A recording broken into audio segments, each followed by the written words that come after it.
আমি কি না ওরকম লোকেদের মতো নই যে বিয়ে বাড়ির ছোট ছোট ঝামেলা নিয়ে দাদা ডিসকাস করব। ছাড়েন না। হ্যাঁ, আমি অত ছোট ছোট কথা মাইন্ডে নিই না। আরে ঠিক আছে। তো শুনুন বিয়ে বাড়িতে কি হয়েছে। আমরা 5 জন ওখানে বসেছিলাম, 5 জন। আর বরের বাবা ওখানে এসে কি বললো জানেন? 4 জনকে বললো আপনি কেমন আছেন। এ মা, আপনাকে কিছু জিজ্ঞেস করেনি? না, আমাকে বলেনি। ও আমাকে বললো আপনি কি ভালো আছেন। আচ্ছা, তো এতে কি হয়েছে? মানে এত ওই 4 জনকে জিজ্ঞেস করলো আপনি কেমন আছেন, আর আমাকে জিজ্ঞেস করলো আপনি কি ভালো আছেন। এত পার্সিয়ালিটি কেন, হ্যাঁ? এত বাজে ব্যবহার করেছে না ওরা। আমি ঢুকলাম, ঢুকার সাথে সাথে আমাকে বললো আসুন আসুন।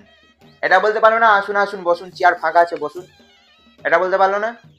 মানে পরশুদিন যখন বরযাত্রী যাচ্ছিলাম, সব বাসে যাচ্ছিল, তো আমি বললাম দাদা আমার একটু প্রবলেম হয়, আমি বাসে যেতে পারবো না, আমি কারে যাবো।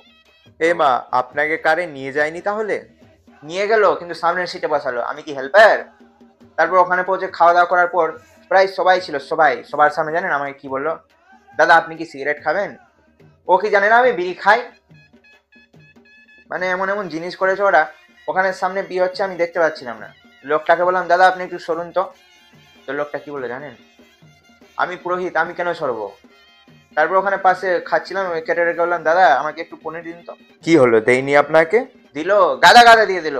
আমি তো একটু চেয়েছিলাম, একটু দিতে পারলো না। আচ্ছা আচ্ছা। না মানে আপনারা কি ভাবছেন আমি কি বিয়ে বাড়িতে আসার জন্য খুব উৎসাহী ছিলাম? হ্যাঁ, খুব একদম আগ্রহী হয়ে গেছিলাম। ওরা আমাকে হাত জোর করে রিকোয়েস্ট করে দাদা আপনি না আসলেও চলবে, আর আপনি যদি আসেন তো ফ্যামিলির কাউকে নিয়ে আসবেন না। ওদের এই রিকোয়েস্টে আমি ফ্যামিলির সবাইকে নিয়ে আসলাম। তাও তো ছোট ছোট কথা ধরছি না, ধরলে মাথা খারাপ হয়ে যাবে।